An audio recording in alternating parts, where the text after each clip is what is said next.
Video کے first part میں ہم نے کامن انسومیا اور نیند کے مسائل پر بات کی تھی۔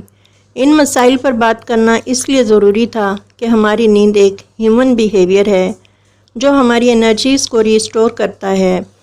جب ہم صبح اٹھتے ہیں تو ہمیں ایک انرجی فیل ہوتی ہے، ریفریش فیل ہوتا ہے، لیکن جب ہم نیند کے مسائل سے گزر رہے ہوتے ہیں یا نیند کی کمی ہوتی ہے تو وہ ہمیں ڈیفرنٹ ویز میں افیکٹ کر رہے ہوتے ہیں۔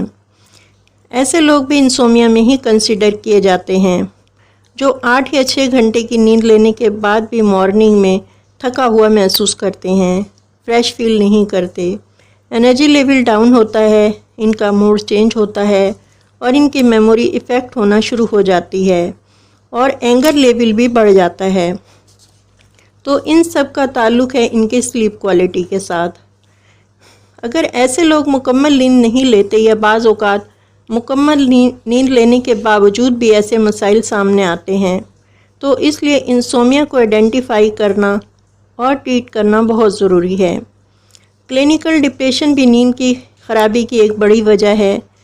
جب آپ مسلسل ڈپریشن یا انگزائٹی کا شکار رہتے ہیں اور ایک پراپر نیند نہیں لیتے تو یہ بھی انسومیا میں ہی کنسیڈر کیا جاتا ہے۔